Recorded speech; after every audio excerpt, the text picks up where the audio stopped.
மண்ணில் இருக்கிறவங்க தான் அப்படின்னு என்னைக்குமே அதை பெருமையா சொல்லிப்போம். நானும் மதுரைக்காரன் தான் என்னைக்குமே பெருமையா சொல்லிப்பேன்.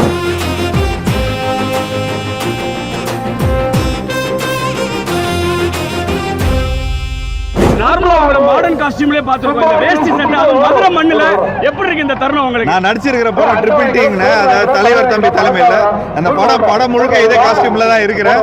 அது இல்லாம இங்க வந்து ஆக்சுவலி நாங்க தியேட்டருக்கு தான் போயிருந்தோம். தியேட்டருக்கு போயிட்டு வர வழியில இதே ஒரு கடை இருக்குது, இந்த கடையில தான் வாங்கி போட்டோம். ஸோ அதே ஒரு நல்ல புது எக்ஸ்பீரியன்ஸா இருக்கு. எல்லாருக்குமே மதுரை கதை சாயலை வச்சு படம் பண்ணணும்னு ஆசை. எல்லாருமே சொல்லக்கூடிய அந்த டைலாக் நானும் மதுரைக்காரன் தான் சொல்றது பெருமையா இருக்கு. ரொம்ப பெருமையா இருக்குதுங்க. ஆக்சுவலி அதாவது மதுரையில இருந்து ஒரு பக்கத்துல ஒரு 5 கிலோமீட்டர் 10 கிலோமீட்டர் 50 கிலோமீட்டர் 100 கிலோமீட்டர் இருந்தா கூட அவங்க மதுரைக்காரன் தான் சொல்லுவாங்க.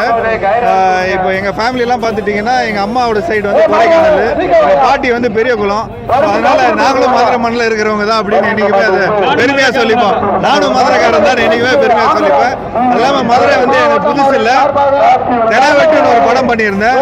அதுல ரொம்ப ஃபேமஸா இருக்கிற டைலாக் தப்புனே ரொம்ப தப்புனே, நீ யாரா வேணாலும் இருந்துட்டு போ அப்படின்னு சொல்லி பயங்கரமா அந்த டைம்ல ட்ரெண்ட் ஆயிட்டு இருந்தது. ஸோ தெனாவெட்டு படம் பண்ணும்போது நிச்சயமா மதுரையை மனசுல வச்சு தான் பண்ணேன்.